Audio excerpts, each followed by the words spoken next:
how's everybody doing today? Hope everybody is doing well. This is Coach Cookie, your life and relationship coach. Thanks for tuning in to today's episode of Rising Higher. Here we just do some chit chat about life, relationships, and I'll give you some snippets for success for your everyday life, how to not only survive, but to thrive.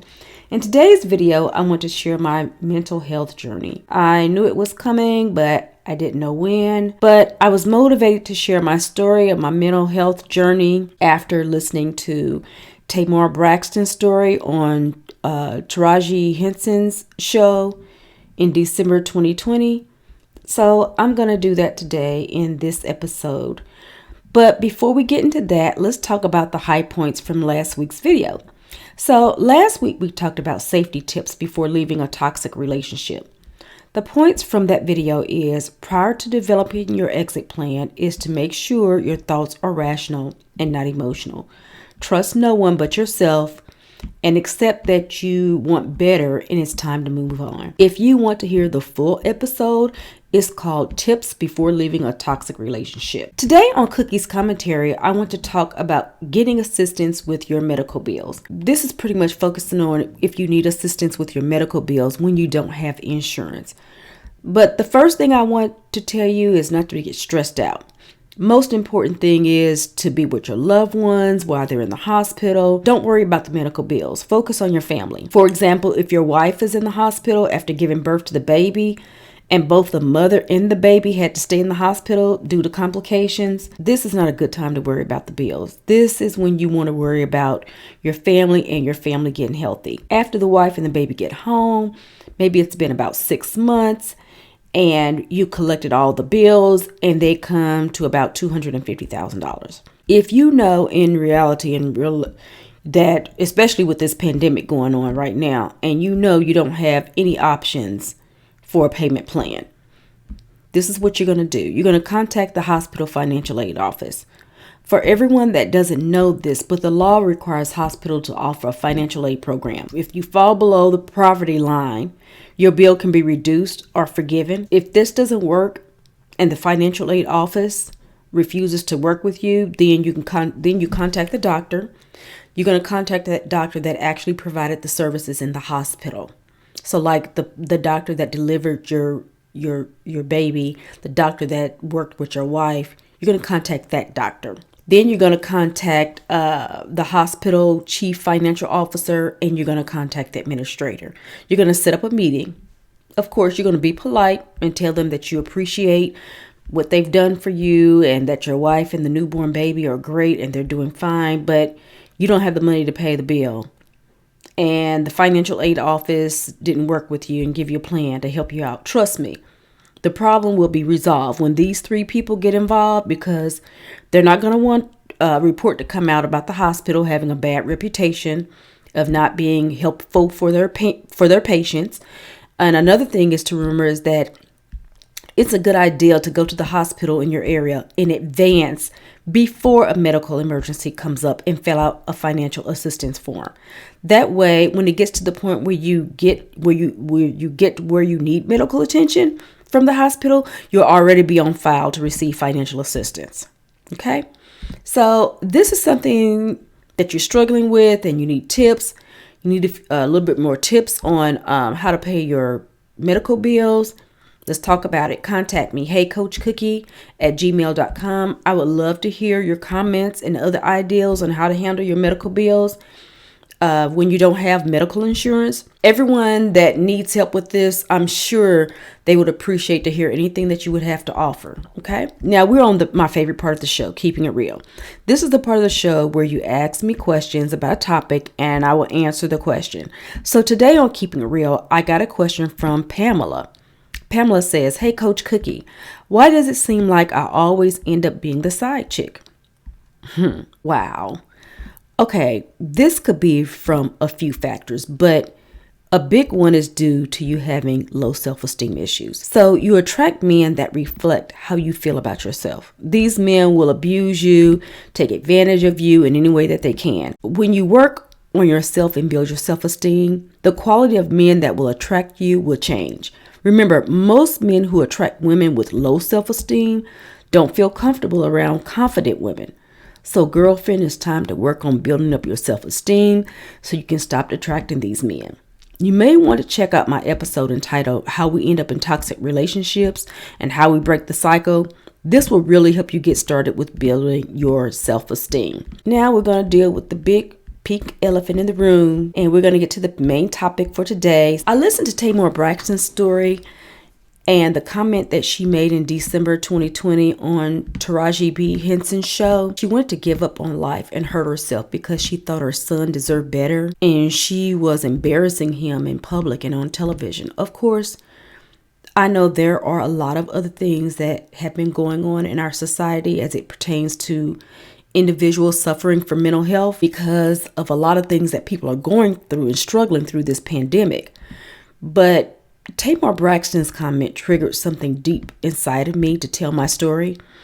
This truly gives me the opportunity to be a voice for individuals who have been through, or you may be going through, some mental health issues right now.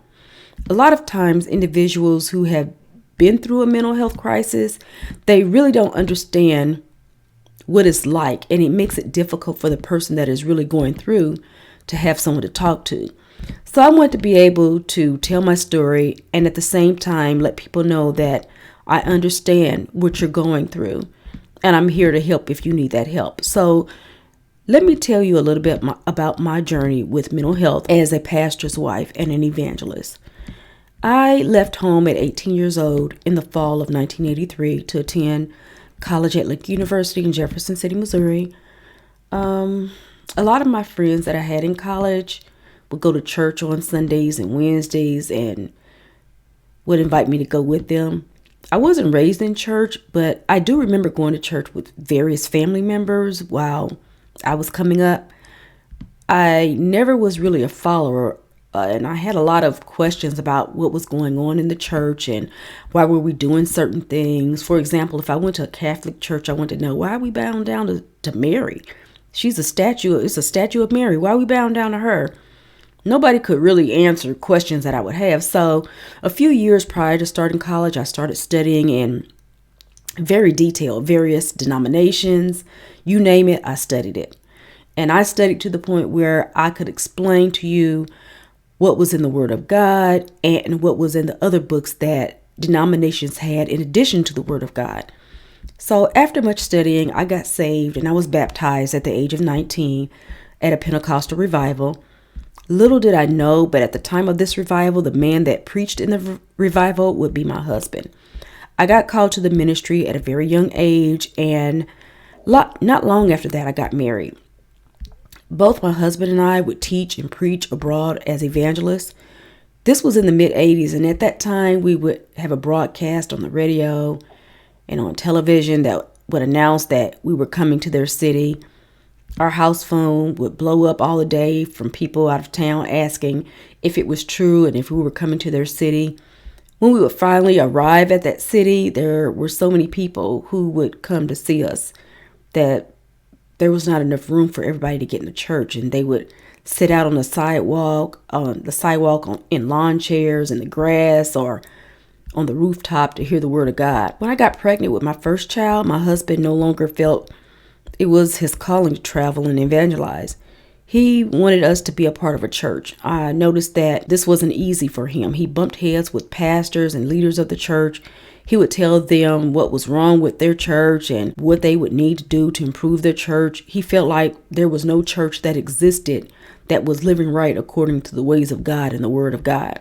So he decided that he was going to start his own church. In addition to teaching Sunday school at my husband's church, I still traveled to do various churches, to do seminars and classes. It was during this time that I really stopped to pay attention and noticed that my husband was really self-absorbed and it was all about himself. At home, I was going through the emotional and psychological abuse, and for some reason, I couldn't do anything right. He made going to college very difficult for me. He would tell me things like, getting a law degree wasn't for women. He didn't want me to study at the university library with my classmates. He wanted me to travel 45 minutes away to a little country town library. Now, I realized that this was all because, one, he was jealous of me trying to do better for myself, and thought I would meet another man in college, so that was a threat to him. And 2, he didn't want me to succeed and finish my education. So he tried everything he could to keep that from happening.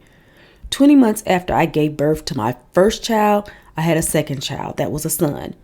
When my son was 6 weeks old, I graduated from college with a degree in criminal law, psychology, and in secondary and adult education. Immediately after graduating from college, I decided that I wanted to stay home to be a mother with my children for a little while before getting in the work field. I still would travel to local churches and groups to teach or do seminars. At home, I noticed that my husband was rarely at home with us. He would tell me that he was working in the church. Eventually, after so many years of being married, I found out that his work in the church consisted of him having various relationships with women in and out of church. In addition to his emotional and psychological abuse, he never provided for me or my children, and if I wanted anything, I would have to get it on my own. Instead of being at home with my small children, I had to get out and work immediately after I graduated from college.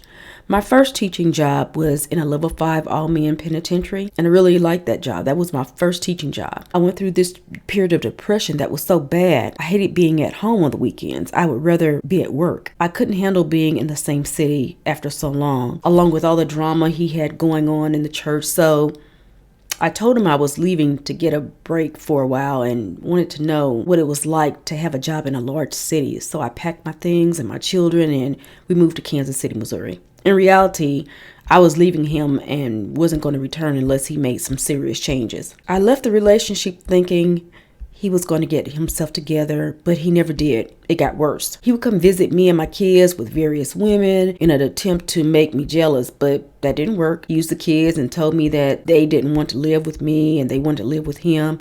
I told him I wasn't going to argue about the kids, and if the kids wanted to be with him, to come and get them. He did. He came in, he got them.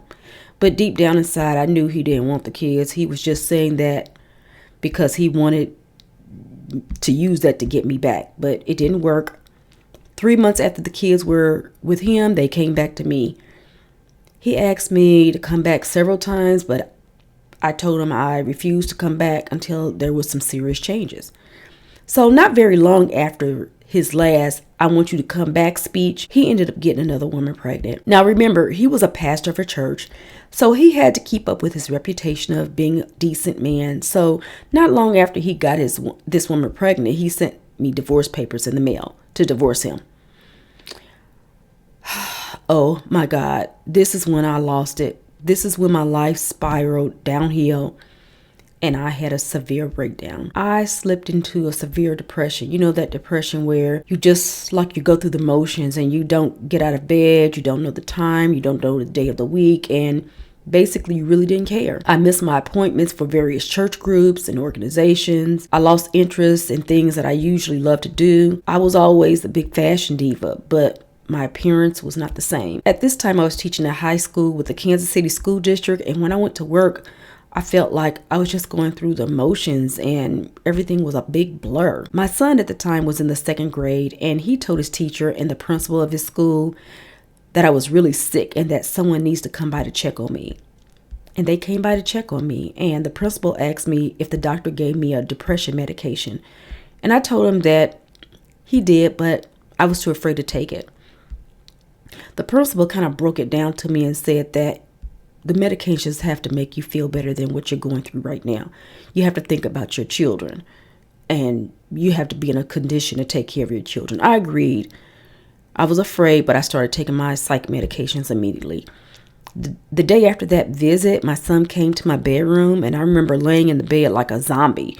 He kissed me on my cheek before catching the bus to school, and he told me, "Hey, Mom, it can't be that bad. It's going to get better." I just remember tears rolling down my face, and I got up out of nowhere and said, "Oh my God, I have 2 children to raise. Snap out of it." Well, I got up. I started doing everything: cooking, cleaning, doing the laundry, going grocery shopping, taking the kids to their school events, having their friends come over and everything. But my demeanor was totally different. First, I went out, purchased 3 guns. I had 1 gun in my purse, 1 in my car, and 1 in my house. I dressed like a streetwalker. I was in the grocery store with an 8-year-old and a 10-year-old walking around in a thong bikini and a see-through negligee and hooker heels. The really sad part about it all was I was completely numb to what I was doing. I was not connected with my feelings or what was right, what was wrong, and whatever I decided to do, it didn't feel embarrassing and it didn't feel like I was doing anything wrong. This is when the mental breakdown went to a completely, totally different level, and I was completely gone. I got angry very easily. I withdrew from family and friends, and out of nowhere, I would just start crying like all the time. I was there for my children, but I wasn't really there for them the way I really should have been due to my mental state. Like if they came to try to talk to me or something like that or have a conversation with me, I would just start breaking down and start crying. Clearly, it wasn't a perfect situation for them, but through all of that, they told me that I did the best that I could and that they love me no matter what. And to this very day, me and my kids are very close. In addition to what I was going through with my children, I wasn't able to mentally function in order to teach in various churches or organizations. I'm not sure why, but there was no one in the church to help me. Out of all the people, lives that I touched, all the people I taught, all the people I planted a seed to get them in church, all the people I prayed for, no one there was there for me. It's like they missed it and they didn't realize that I needed them. I don't know if they were just embarrassed. So as a result, the stress added on due to the fact that I was really hurt by the church. Yes, me. I came from being a world-known evangelist in the church, but I snapped. I know I got a degree in criminal law, psychology. I have a teaching certificate in adult and secondary education, but guess what? I snapped. I've had my own businesses. I was a private investigator. I had other businesses. I owned my own daycare for mentally challenged children and other children, but guess what? I snapped. How could that have happened? It seemed like I had everything going for me, but I snapped. I had a mental breakdown. I'm saying all this to say that it may look like someone has everything going on in their lives and they are on top of the world, but deep down inside, they're going through hell and you would never know it. You would never know what would take somebody over the edge. Just because it looks like the perfect life doesn't mean that it is. When you see people that may look different and dress inappropriately, don't judge these people because you do not know what they've been through. I'm sure that there is a story behind the madness. It's important to remember that everyone handles mental health issues different, so each situation may look or sound different. I'd like to make a special shout out to my girl Tamar Braxton, to all my parents, to let you know that whatever you have to offer your child, they're happy because it is you that is offering it to them. I'm here to tell you, your children are going to love you no matter what. Once you recognize that you're having a hard time dealing and coping with life, it's not too late to get you and your child some help.